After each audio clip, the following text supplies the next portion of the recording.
बॉलिवूड अभिनेत्री नीना गुप्ता यांनी भारतातील महिला आणि स्त्री वादाबद्दल केलेलं भाष्य सध्या चर्चेत आहे. महिलांनी नोकरी केली तर त्यांच्यावर बलात्कार होतो असं त्या एका मुलाखतीत म्हणाल्या. तर स्त्री म्हणून जन्म घेणं हा एक शाप आहे असं वक्तव्यही नीना गुप्ता यांनी.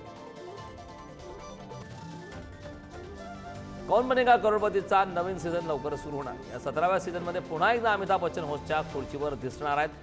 KBC 17 साठी रजिस्ट्रेशन प्रक्रिया 14 एप्रिलपासून सुरू होणार आहे. तर सोनी टेलिव्हिजनने सोशल मीडियावर याबाबत एक व्हिडिओ सुद्धा शेअर केला. लेखक आणि ज्येष्ठ पत्रकार जितेंद्र दीक्षित यांनी एका पॉडकास्टमध्ये माधुरी दीक्षितबद्दल एक खुलासा केलाय. एका अंडरवर्ल्ड टॉनला माधुरी दुबईत यावी असं वाटत होतं, मात्र माधुरीने दुबईला जाण्यास नकार दिला. यानंतर तिला जीवे मारण्याचा कट रचण्यात आला होता असा दावा जितेंद्र दीक्षित यांनी केला. चित्रपट निर्माता करण जोहर आणि अभिनेता गिप्पी ग्रेवाल यांनी अमृतसरच्या सचखंड श्री दरबार साहिब येथे दर्शन घेतले. दोन्ही कलाकारांनी त्यांच्या आगामी पंजाबी चित्रपट अकालच्या यशासाठी प्रार्थना केली.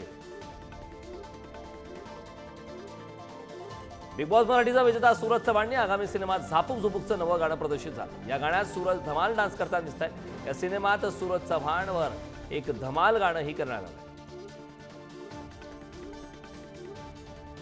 कुणाल कामराबाबत अशोक सराफ वंदना गुप्तेने भाष्य केलंय. कामराबाबत प्रश्न विचारला असता वंदना गुप्ते म्हणाल्या, दुसऱ्यांची टिंगल करण्यात तुमच्या कलेचा आनंद कशाला घेता?